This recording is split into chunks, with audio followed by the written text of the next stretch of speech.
Pada tahun 2017, mengacu data dari United Nations Ocean Convention, limbah plastik membunuh 1 juta burung dan 100.000 mamalia laut, kura-kura, dan ikan.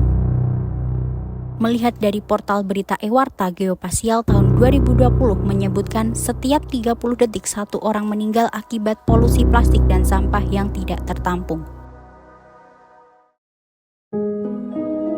Saat ini kita sudah berada di TPA Troketon.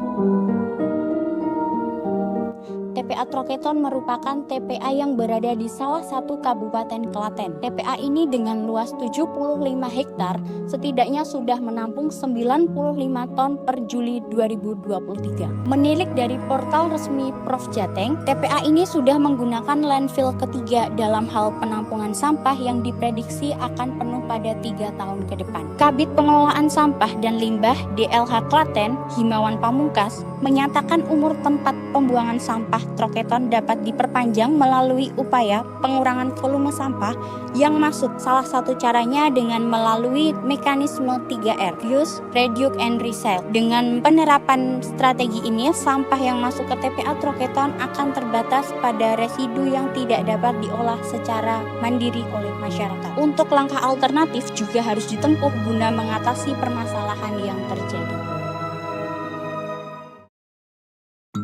Plasticare merupakan solusi konkret untuk menyelesaikan permasalahan yang ada. Selain bekerjasama dengan stakeholder, kita juga harus menciptakan sebuah mesin yang dapat menyelesaikan permasalahan sampah plastik itu sendiri. Di sisi lain, kita juga harus memberikan penyuluhan kepada masyarakat mengenai pentingnya pemilahan sampah, misal pemilahan sampah PP dan juga PET.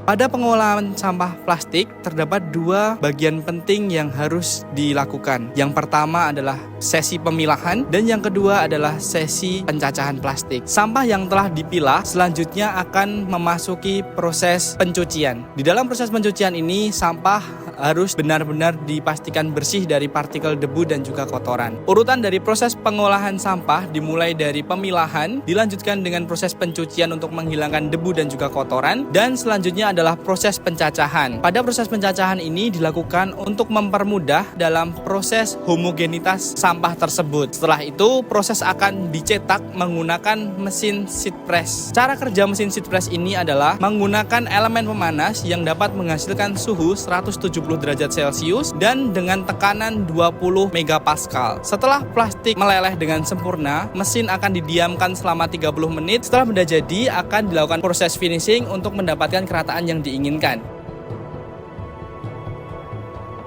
Jika mendapatkan pendanaan dari program ini, uang 20 juta tersebut akan kami gunakan untuk meningkatkan kapasitas produksi mesin dan meningkatkan kuantitas mesin sehingga dapat meningkatkan produktivitas pengelolaan limbah sampah plastik. Besar harapan kami agar produk yang kami ciptakan dapat bermanfaat kepada masyarakat secara luas serta memiliki nilai fungsional yang baik sehingga dapat berkontribusi dalam permasalahan limbah sampah plastik dengan mengubahnya menjadi produk bernilai jual. Mengubah limbah plastik menjadi produk inovatif merupakan solusi cerdas untuk masa depan yang bersih dan berkelanjutan. Mari bersama wujudkan perubahan demi lingkungan yang lebih baik. Plasticare, ubah plastik, selamatkan bumi.